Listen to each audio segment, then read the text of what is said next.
श्री कृष्ण कहते हैं, ये 3 प्रकार के भोजन करने से कम उम्र में ही मृत्यु हो जाती है। मित्रों, एक बार की बात है, देवर्षि नारद भगवान श्री कृष्ण से मिलने के लिए द्वारिका नगरी में पधारते हैं। तब भगवान श्री कृष्ण देवर्षि नारद को देखकर उनका स्वागत करते हुए कहते हैं, आइए देवर्षि, द्वारिका में आपका स्वागत है। आज किस प्रयोजन से आप द्वारिका में पधारे हैं?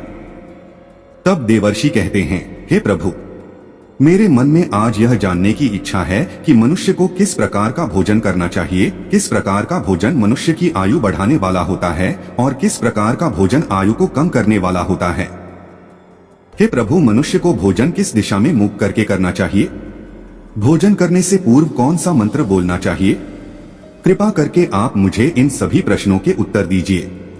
तब श्री कृष्ण कहते हैं, हे देवर्षि, आज आपने समस्त मनुष्य जाति के कल्याण के लिए बहुत ही महत्वपूर्ण प्रश्न किया है।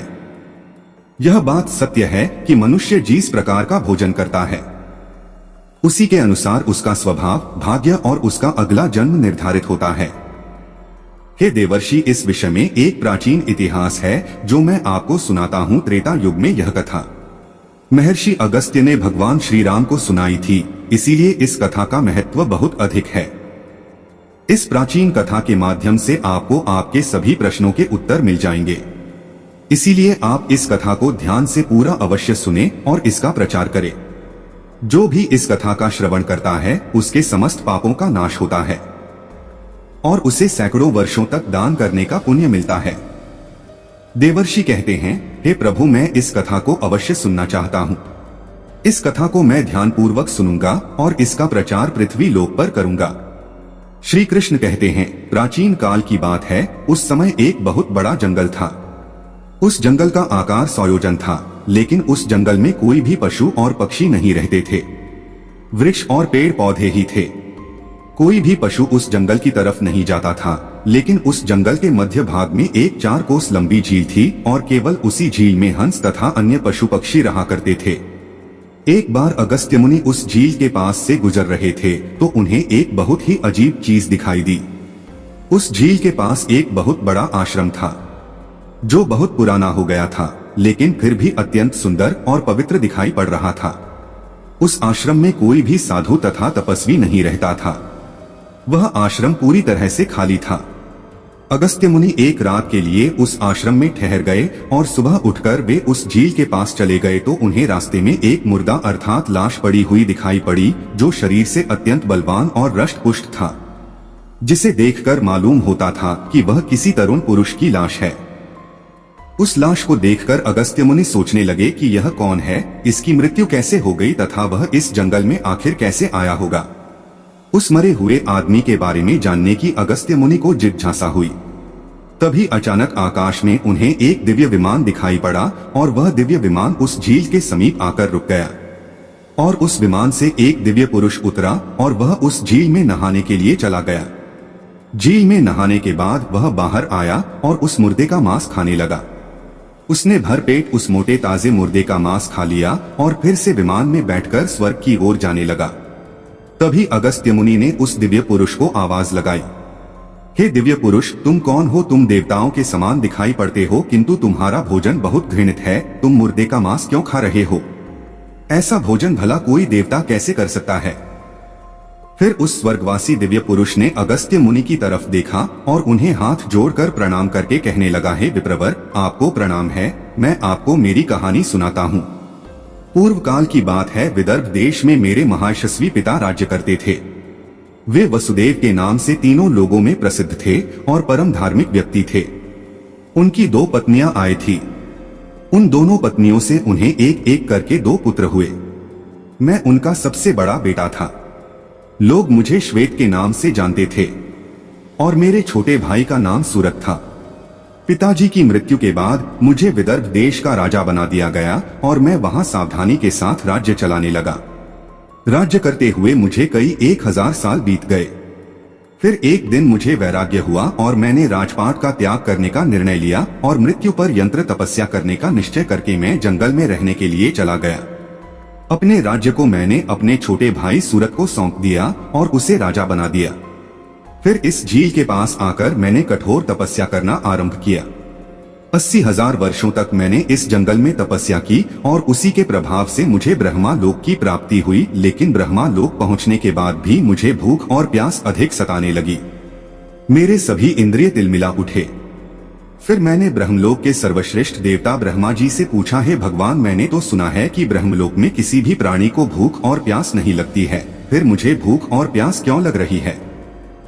ये मेरा पीछा क्यों नहीं छोड़ रही है? कृपया आप मुझे बताइए कि मैं किस चीज का सेवन करूं? फिर ब्रह्मदेव ने कहा, हे राजन, पृथ्वी पर दान धर्म करने पर ही व्यक्ति इस लोक में भूख प्यास से मुक्त हो जाता है। लेकिन तुमने अपने जीवन काल में कभी दान नहीं किया, किसी भीखमंगे को भीख तक नहीं दी, तुमने राजमहल में रहकर भी द्वार पर आए अतिथियों को भोजन नहीं दिया, तुमने सदैव ही उच्चस्त भोजन किया है। बिना स्नान किए ही तुम भोजन किया करते थे। भोजन शुरू करने से पहले तुमने ईश्वर का धन्यवाद नहीं किया। स्वादिष्ट भोजन को दूसरों को दिए बिना ही तुमने उसे ग्रहण कर लिए। इसी कारण से तुम्हें यह पाप लगा है। इसीलिए तुम्हें ब्रह्मा लोक में भी भूख और प्यास का कष्ट उठाना पड़ रहा है। जीवित रहते हुए तुमने अनेक प्रकार के आहारों का अकेले ही सेवन किया है। अनेक प्रकार के पकवान तुमने अकेले ही खाए हैं, दूसरों को नहीं दिए हैं, जिससे तुम्हारे शरीर तो बलवान बन गया, किंतु तुम्हारा पुण्य क्षीण हो गया। अब तुम्हारे लिए एक ही उपाय है, उस झील के पास तुम्हारा शरीर पड़ा हुआ है, तुम उसी का मांस खाकर अपनी भूख मिटाओ। ब्रह्मा जी द्वारा इस प्रकार से कहने पर राजा ने कहा, हे प्रभु, अपने शरीर का भक्षण कर लेने के पश्चात मेरा क्या होगा? उसके बाद मैं क्या खाऊंगा? मेरे खाने के लिए कुछ भी शेष नहीं रहेगा।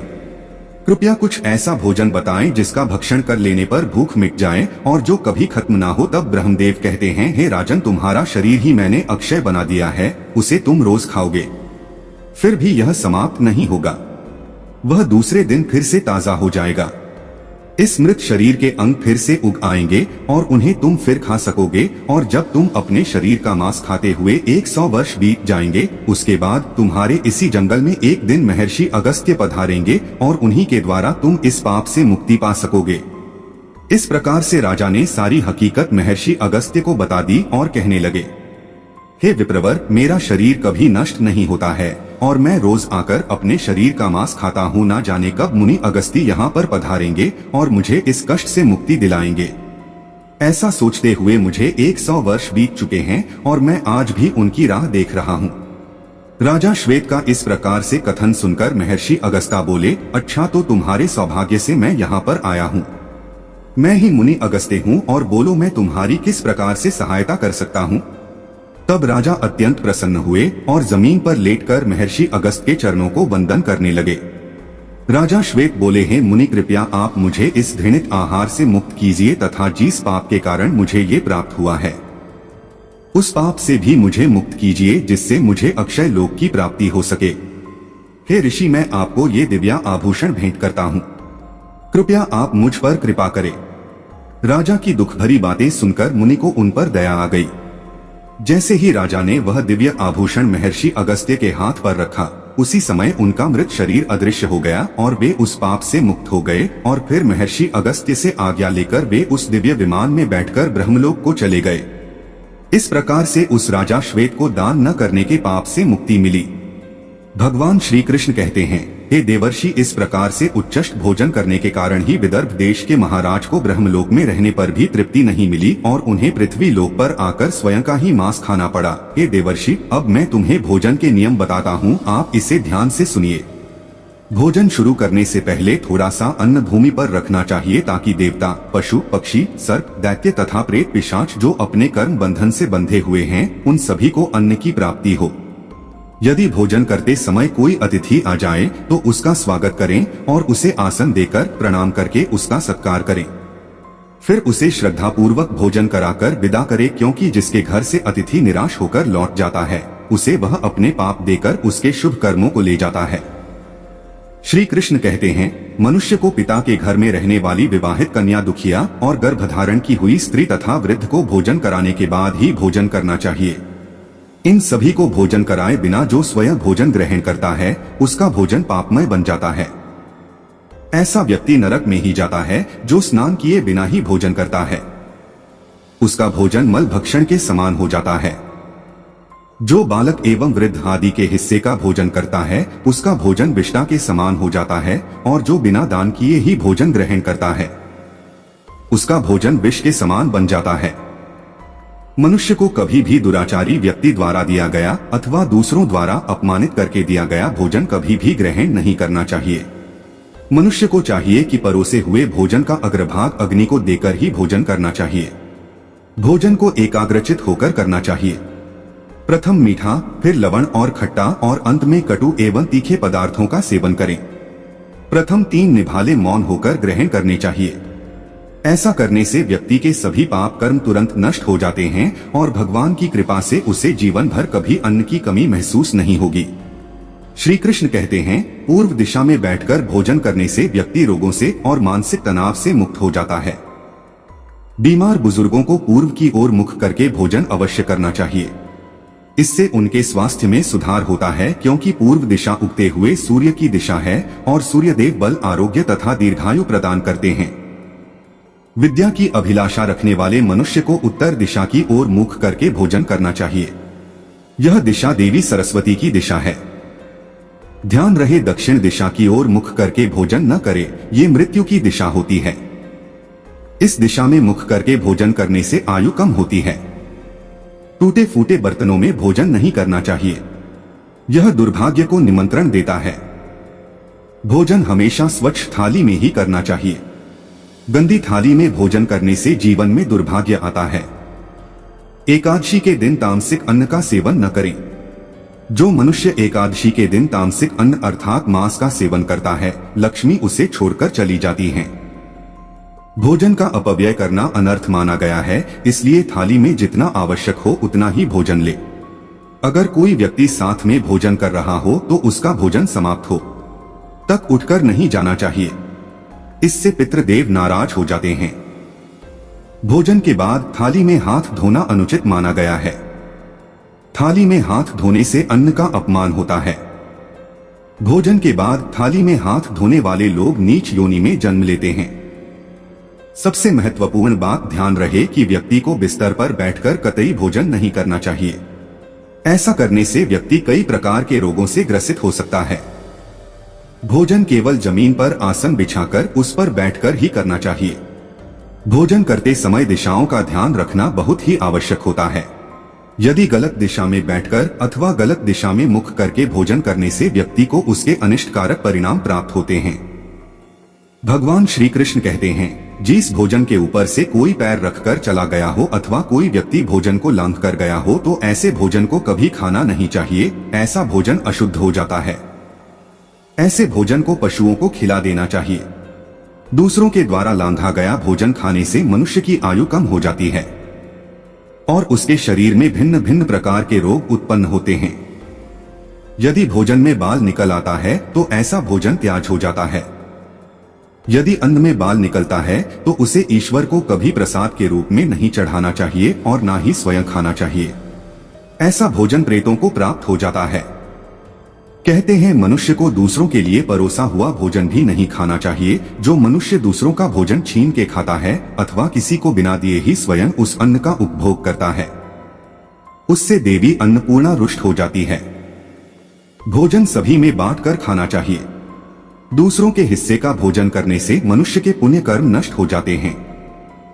पवित्र आसन पर बैठकर अपने पैरों को भूमि पर रखकर पूर्व की ओर सूर्याभिमुख होकर अन्न ग्रहण करना ही सर्वोत्तम माना गया है। पूर्वाभिमुख होकर भोजन करने से यश की प्राप्ति होती है और उत्तर की ओर मुख करके भोजन करने से सत्य की प्राप्ति होती है। दोनों हाथ, दोनों पैर तथा मुख को पानी से धोकर ही भोजन करना चाहिए। भोजन के पात्र को भूमि पर रखकर अन्न ग्रहण करना ही सर्वश्रेष्ठ माना गया है। शास्त्रों में इस प्रकार के भोजन को उपवास के समान बताया गया है। मनुष्य को क्रोध रहित होकर भोजन करना चाहिए। क्रोध की अवस्था में भोजन करने से भोजन का अपमान होता है और कई व्याधियां उत्पन्न होती है।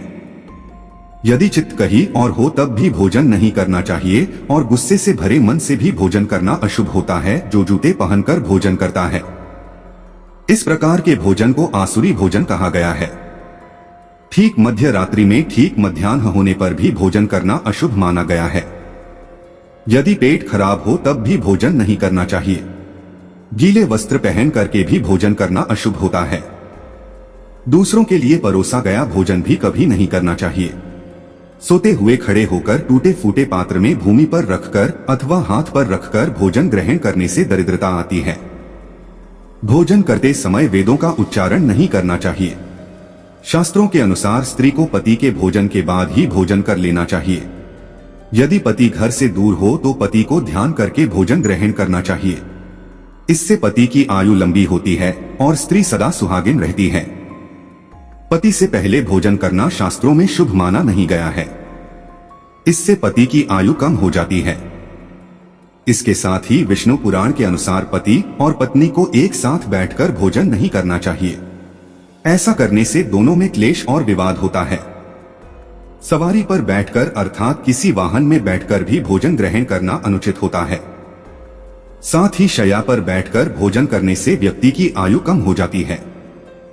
हंसते हुए अथवा रोते हुए भोजन करना अनिष्ट कारक होता है। इससे गले में अन्न फंसकर प्राण जाने का भी खतरा बना रहता है। तो दोस्तों, इस प्रकार से भगवान श्री कृष्ण ने देवर्षि नारद को भोजन करने का महत्व बताया है। मित्रों, अगर वीडियो अच्छी लगी तो लाइक करें और चैनल को सब्सक्राइब करें और कमेंट बॉक्स में जय श्री कृष्णा जरूर लिखें। वीडियो के अंत तक रहने के लिए धन्यवाद।